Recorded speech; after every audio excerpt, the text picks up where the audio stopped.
Hello everyone, आजको यस नयाँ भिडियोमा फेरि पनि स्वागत छ। आज हामी कुरा गर्नेछौँ शिखर पावर डेभलपमेन्ट कम्पनीको आइपिओको बारेमा।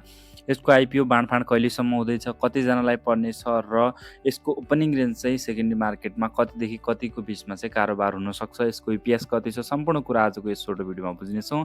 त्योभन्दा पहिला यदि भिडियो मन पऱ्यो भने भिडियोलाई लाइक, यदि हामीसँग जोडिनु भएको छैन भने च्यानललाई सब्सक्राइब गरी हामीसँग जोडिनु होला र कमेन्ट बक्समा प्रतिक्रिया बताउनु होला।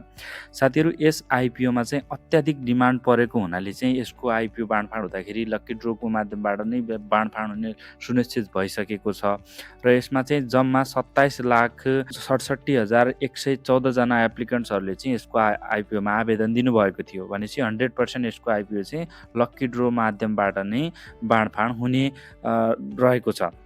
त कतिजनाले चाहिँ यसको आइपिओ पाउनुहुन्छ र कतिजनाको चाहिँ हात खाली रहन्छ भन्ने कुरा चाहिँ तपाईँको मनमा क्वेसन छ भने जम्मा 1,84,260 जना इन्भेस्टरहरूले मात्र यसको आइपिओ पाउनुहुन्छ अनि बाँकी रहेको आवेदकहरूको हात भने यसमा खाली नै रहन्छ र 10 किता प्रति व्यक्तिका दरले चाहिँ पाउने व्यक्तिहरूले पाउनुहुन्छ र बाँकी रहेका अत्याधिक एकदमै धेरैजनाको चाहिँ हात भने यसमा खाली रहनेछ। यसमा आवेदन दिनुभएको इन्भेस्टरहरूमध्ये 6.65% मात्र चाहिँ व्यक्तिहरूले यसको आइपिओ पाउनुहुन्छ। यानि कि 100 जनाले अप्लाई गर्नुभएको छ भने 6 देखि 7 जना इन्भेस्टरहरूले मात्र यसको आइपिओ पाउनुहुन्छ।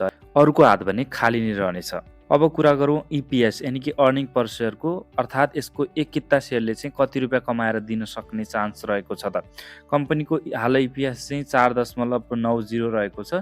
यो चाहिँ एउटा राम्रो इपिएस पनि मानिन्छ, पोजिटिभमा छ भनौँ न मेन कुरा।